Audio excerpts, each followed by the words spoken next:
Hey folks, thanks for listening. Dr. Starr, Silver Spring Medical Center. This is part 3 of how do I read a food label. All right, so you still see the snapshot over there.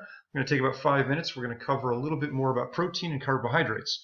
Now, the fat calories, okay, or the percentage of calories from fat out of the total calories, that gives you a percentage. Now, fortunately, nowadays, they do calculate that for you.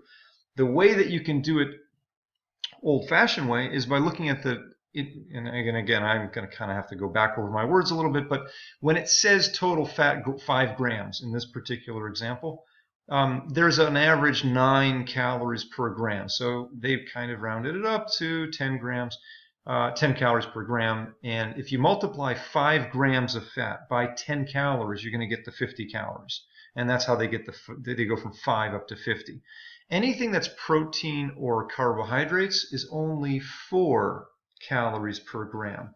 So if something says total carbohydrates 10 grams, okay, and then they break it down further into dietary fiber or sugar, but if they tell you 10 grams of carbohydrates, you multiply that by 4.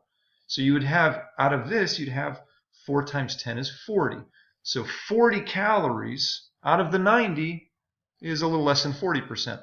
And if you look down at protein, it says 0. So there's really only 3 significant components that add up to actual calorie value, and that's fat, protein, and carbohydrate. So if there's no protein in this particular food, that means that it's entirely coming from fat and carbohydrate.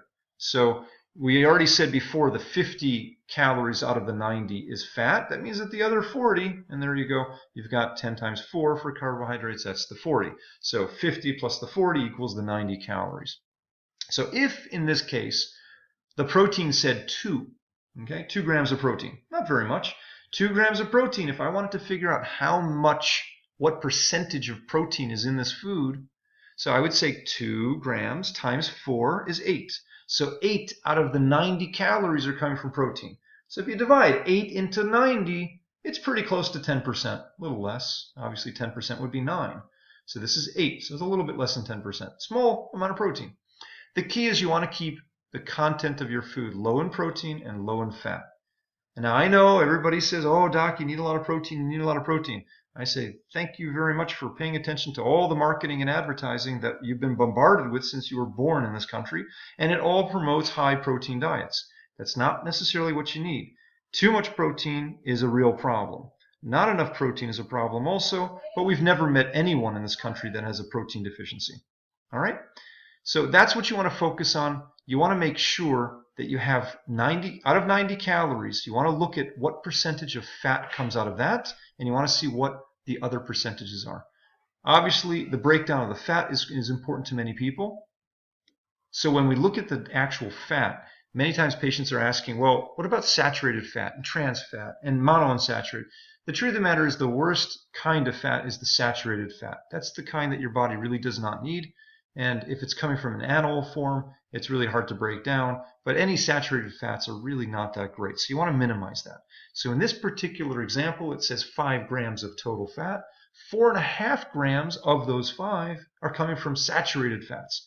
So that's really not that great. All right. So not only is it a high fat food, it's a high percentage. We already said it's about 55% of the calories of whatever you're eating in that particular serving is fat out of the calories. So meaning 50 calories from fat out of 90, it's about 55, 56%.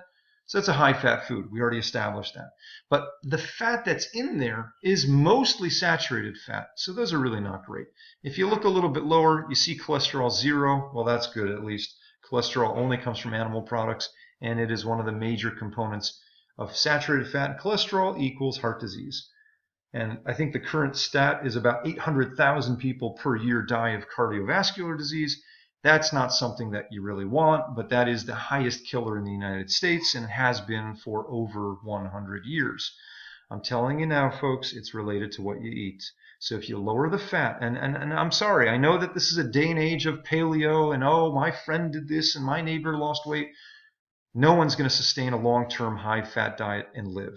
They just won't. The studies don't support it. Medical science doesn't support it. You got to go for the low-fat foods and ideally low or no cholesterol, and then you're going to be on the track to health. All right? Have a great day for listening. We're at 5 minutes. Enjoy your day.